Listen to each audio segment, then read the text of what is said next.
ధీమహి భక్తి ఛానల్కి స్వాగతం సుస్వాగతం. ఈ రోజున ఒక చక్కని టాపిక్ గురించి మాట్లాడుకుందాం. ముఖ్యంగా చాలామంది హిందువులు వారి వారి జాతకాలను బట్టి తమ ఉంగరాల్లో వివిధ రూపాలైనటువంటి స్వాముల వాళ్ళ రూపాలు అంటే దేవుని రూపాలతో చేయించుకుని బంగారంతో చేయించుకొని లేదా వెండితో చేయించుకొని ఉంగరాలు పెట్టుకుంటారు. వెంకటేశ్వర స్వామి, హనుమంతుడు ఇట్లా వేరువేరేగా పెట్టుకోవడం జరుగుతుంది. అంతేకాకుండా మహర్దశలు, దశలు, సూక్ష్మదశల ప్రకారం కూడా వారికి వారి వారి సమస్యలను బట్టి, వ్యక్తిగత జీవితంలో సమస్యలను బట్టి అంటే జాతకాలు చూసేవారి సలహాల మేరకు ఇంకొకటో అయి మొత్తానికైతే వివిధ రాళ్ళు అంటే కెంపు, నీలం, పగడం ఇట్లా వేరువేరేవి వాటిని కూడా పెట్టుకొని ఉంగరాల్లో పెట్టుకొని వారు ధరించడం జరుగుతుంది. అయితే మరి సరిగ్గా కనుక మనం వాటి నియమాలు పాటించకపోతే మంచి కన్నా చెడే ఎక్కువ అవుతుంది. చాలామంది చిన్నపిల్లలకు కూడా పెట్టేస్తుంటారు, కానీ అట్లా పెట్టకూడదు. అంటే పెట్టొద్దు అని కాదు, దాని నియమాలు పాటించే పరిస్థితి ఉండాలి. ముఖ్యంగా దేవుని రూపం పెట్టుకున్నటువంటి ఆ దేవుని రూపం ఉన్నటువంటి ఉంగరాలని ఏ విధంగా పెట్టుకోవాలంటే ఈ గోరు వైపుకు పాదాలు వచ్చేలాగా పెట్టుకోవాలి. ఆ దేవుని రూపం ఈ తల అనేది మన మణికట్టు వైపుకు ఉండాలి.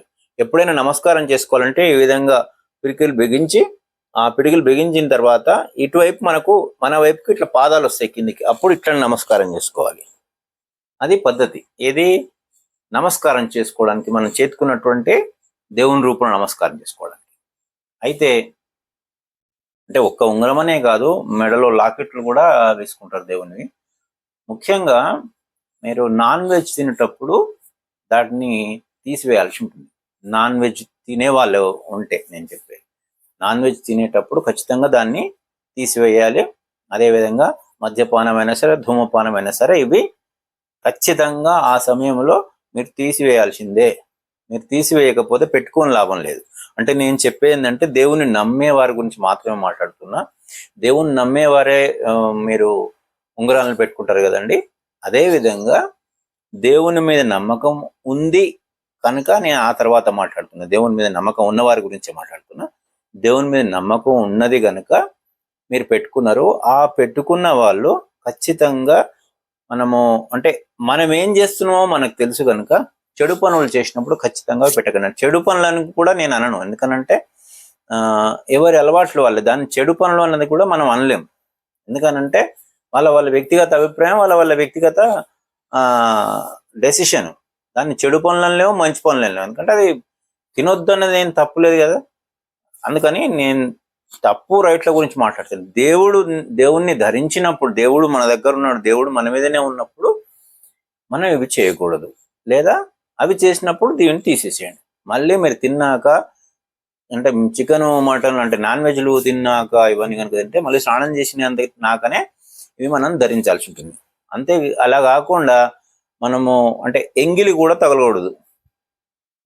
ఎంగిలి కూడా మనం మామూలుగా వెజిటేరియన్ అయినా కూడా, ఏవేందో if you eat vegetarian also, అంటే వెజిటేరియన్ తిన్నా కూడా ఆ తినే సమయంలో ఎంగిలి మీ ఉంగరానికి తగలకుండా చూసుకోండి. ఇట్లాంటి జాగ్రత్తలు కంపల్సరీ తీసుకోండి.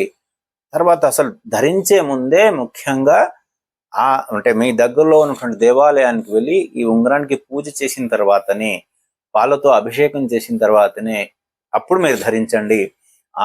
అక్కడ ఉన్నటువంటి అర్చకునికి మనం ఇది ఇచ్చినట్లయితే పూజ చేసి అభిషేకం చేసిస్తారు కనుక అప్పటి నుండి ఆ ఉంగరానికి శక్తి అనేది రావడం జరుగుతుంది. అప్పటి నుండి మీరు ధరిస్తే చక్కటి ఫలితాలు వస్తాయి. ఇందులో ఏం తప్పు లేదు. కానీ చేసే పని మాత్రం ఖచ్చితంగా మీరు అంటే ఒక ఉంగరం పెట్టుకునేటప్పుడు దాని గురించి పూర్తి నియమాలు తెలుసుకున్నాక మీరు పెట్టుకోండి, చక్కటి ఫలితాలు వస్తాయి. ముఖ్యంగా బంగారం పెట్టుకునే పరిస్థితి అందరికీ ఉండకపోవచ్చు కనుక వెండితోటైనా కూడా చేసి పెట్టుకోవచ్చు. కానీ ఖచ్చితంగా ఈ నియమాలు పాటించాలి. నియమాలు కనుక మీరు పాటించకపోతే ఖచ్చితంగా మంచి కన్నా చెడే ఎక్కువ జరుగుతుంది. కనుక చిన్నపిల్లల విషయంలో మరీ కూడా జాగ్రత్తలు తీసుకోవాలి. చాలా మంది వస్తుంటారు, మా పిల్లవాడికి చదువు అవ్వడం లేదండి, ఎగ్జామ్స్లో మార్కులు సరిగ్గా రావడం లేదు కనుక ఏదైనా ఉంగరం చెప్పండి పెట్టిస్తాం. అంటే ఉంగరాలతోటి చదువులు రావండి, ఏదైనా దశల్లో మార్పులు ఉన్నట్టయితే చిన్న చిన్న ఉంటే సజెస్ట్ చేస్తారే తప్ప ఇది ఉన్నంత మాత్రాన ఉంగరాలు పెట్టుకున్నంత మాత్రాన మార్పులు రావు. ఇది మాత్రం క్లియర్గా అర్థం చేసుకోండి. ఉంగరాలు పెట్టుకోవడం అనేది ఒక రకంగా కాన్ఫిడెన్స్ కల్పిస్తున్నది. ఐ కెన్ అండర్స్టాండ్, ఈవెన్ నేను దాన్ని ఒప్పుకుంటా. అంతేగాని ఇవి పెట్టుకోవడం వల్లనే మొత్తం మారిపోద్దని అయితే కాదు. అది కొంత సహకరిస్తుండొచ్చు, కానీ మన కష్టం మనం ఖచ్చితంగా చేసి తీరాల్సిందే. పాజిటివ్ దృక్పథంతో ఉండాల్సిందే. దాన్ని బట్టి మాత్రమే మనం చేసే పనుల ఫలితాలు అనేటివి ఉంటాయి. కర్మ ఫలితం కూడా ఖచ్చితంగా ఉంటుంది.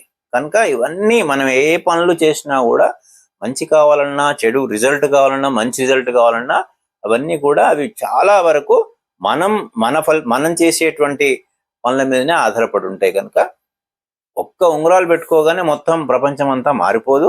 కానీ మీరు పెట్టుకోవడానికి నేను తప్పుపట్టట్లేదు, కానీ మీరు పెట్టుకుంటే నియమాలు ఖచ్చితంగా పాటిస్తేనే పెట్టుకోండి దయచేసి. అప్పుడు మీకు ఖచ్చితంగా మంచి జరుగుతుంది. అట్లనే ఒక్కొక్క గ్రహానికి ఒక్కొక్క రాయి ఉంటుంది. కెంపు, వైఢూర్యము, నీలము, పగడము, ఇట్లా ముత్యము, వీటికి పెట్టుకోమని సజెస్ట్ చేస్తే పెట్టుకుంటారు. పెట్టుకున్నప్పుడు కూడా ఆయా గ్రహాలకు ఈ ఉంగరం తీసుకెళ్ళి ఆయా గ్రహాలకు పూజ చేసుకొని ఆ ఉంగరాన్ని కూడా పూజ చేసుకున్న తర్వాతనే ధరించాలి. ఖచ్చితంగా ధరించాలి. అంటే ఈ పూజ చేసుకున్న తర్వాత మాత్రమే ధరించాలి. వాటి నియమాలు ఈ విధంగా మీరు ఇదే నియమాలు వాటికి కూడా వర్తిస్తాయి. ఆ నియమాలు పాటించిన తర్వాతనే మీకు మంచి జరుగుతుంది. అంటే ఉంగరం అంటే ఊరికే మామూలు ఏది లేకుండా పెట్టుకునే ఉంగరానికి దీనికి ఉన్నటువంటి తేడాలు ఇవన్నీ మాతోడు కాదు అనుకుంటే మీరు మామూలు ఉంగరం పెట్టుకోవచ్చు. ఇట్లా దేవుని ఉంగరం పెట్టుకుని ఎంగిళ్ళు తినడము, లేదా అంటే దాన్ని ఎంగిల్ తగలడము, లేదా నాన్ వెజ్ తినడం ఇటువంటి కనుక చేస్తున్నట్లయితే నువ్వు పెట్టుకోవడం తీయడం చాలాసార్లు ఇప్పుడు మనకు పక్కన ఎవరైనా మన వాళ్ళు కనుక ఉన్నట్లయితే వారి దగ్గర పెట్టి మనం తింటున్నాం అనుకోండి, చాలాసార్లు మన పక్కన ఉండకపోవచ్చు. అట్లాంటి టైంలో కనీసం మనకు గుర్తు కూడా ఉండకపోవచ్చు. ఆ టైంలో కనుక మనము తెలుసో తెలియకో తింటే మళ్ళీ మూడు దగ్గర నుంచి దాని ప్రాసెస్ స్టార్ట్ చేయాలి. మళ్ళీ గుడికి వెళ్ళి దాన్ని శుభ్రంగా అభిషేకం చేయించుకొని మళ్ళీ దాన్ని వేసుకోవాల్సి ఉంటుంది. ఈ జాగ్రత్తలు తీసుకోండి. అందరికీ ఆ పరమేశ్వరుని ఆశీస్సులు.